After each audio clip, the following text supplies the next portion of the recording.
Dizem, Uli, que aí no Japão, né, o índice de suicídio, né, de depressão é muito grande, né, depressão e consequentemente suicídio. De fato, isso acontece mesmo? O que que leva as pessoas a tirarem a própria vida, né, em situações assim? O... Sabe o que é o pior disso? É que a data que ocorre mais suicídios no Japão é o dia de volta às aulas. Porque, infelizmente, no Japão é um país que ocorre muito bullying em escola. Tanto que hoje eles desenvolveram até um setor na prefeitura, né, um órgão regulatório que, se você tem um filho, se você está sofrendo algum tipo de discriminação em escola, você vai lá e começa todo um processo de auditoria. É porque começou a ficar feio para o Japão. Vamos ser bem sinceros. Eles começaram a fazer isso porque começou a ter muita perseguição, principalmente com estrangeiros, com os filhos de estrangeiros, e essas pessoas começaram a gritar mundo afora. A gente conhece, assim, principalmente brasileiros, né? A mãe brasileira não deixa que os filhos fiquem passando por situações que não são justas. A gente corre atrás do que é certo. Então acaba que em rede social, às vezes a gente conhece uma pessoa que, por exemplo, lá no Brasil é jornalista de uma televisão, a gente vai conversando, e acabou que foi surgindo, foi vindo à tona. Então, por ter essa mídia toda, o Japão tomou essa iniciativa. Acredito eu nisso, é uma opinião minha, não vou dizer que é exatamente isso, mas se eu fosse apostar, seria por isso, porque a sensação que eu tenho é que o Japão ele só começa a se movimentar quando começa a pegar no calo dele. Foi o que aconteceu também com a questão das horas trabalhadas que eu te disse. Antes você não tinha um limite de horas de trabalho, então as pessoas eram, às vezes, muitas vezes até forçadas a trabalhar mais do que queriam por conta daquele chefezinho, aquele superior que vai ganhar prêmio por você estar trabalhando mais, por você estar produzindo mais. Bacana. E em relação à depressão, realmente tem muita depressão aqui no Japão e eles também começaram a dar mais suporte para essas pessoas, porque no Japão é visto como tabu doença mental. E eu não sei se no Brasil é considerado algum tipo de doença mental, algum distúrbio, a depressão.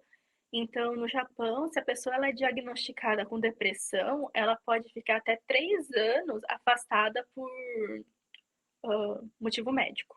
Então, ela acaba recebendo, acho que é 60% ou 80% da média dos últimos 6 meses do trabalho dela. Interessante, bacana. E fala para nós, Uli, deixa eu pensar. Dizem que aí há uma cobrança muito grande, né? Não somente dos jovens, né? Porque rola esse bullying, né? Mas às vezes rola questão assim, não somente dos jovens, mas dos adultos, tipo assim, você não passou na prova, e às vezes o cara vai lá e tira a própria vida. Ou a esposa largou, ou a namorada largou, aí vai lá e tira a própria vida. Ou, sei lá, o patrão brigou e vai ser despedido, aí vai lá e tira a própria vida. Rola isso mesmo? Rola. E, na verdade, aconteceu até bem próxima do meu círculo social há muitos anos atrás, né, nas primeiras vezes que eu vim para cá, que um buchô, que seria chefe de seção do lugar, ele se matou por amor a uma funcionária. E ele foi até trágico.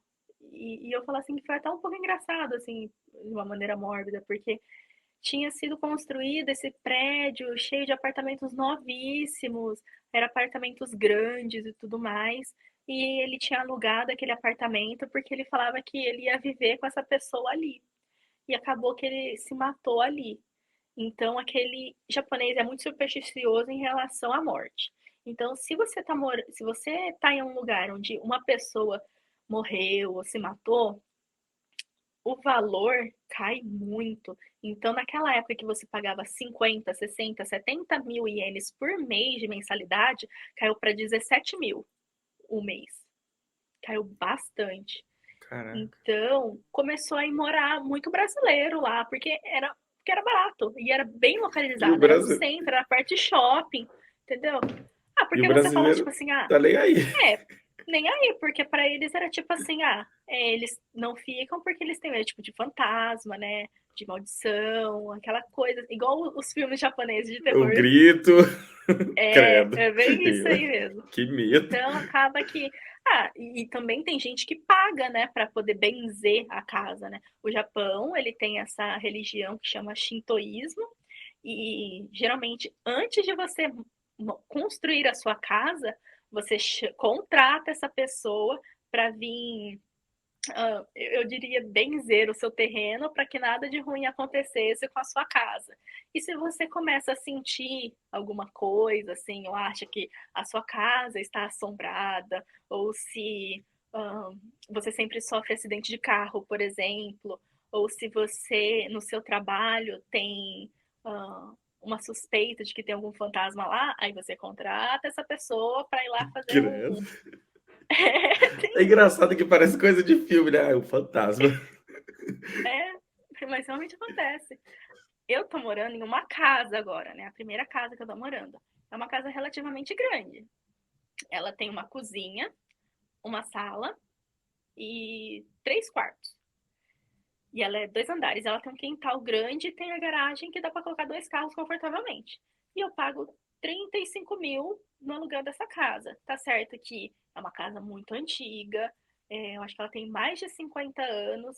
Ela tem o chão assim de tatame, que é tipo chão de palha, que eles usam porque não transmite, não perde calor, né? Então o chão não fica frio no inverno.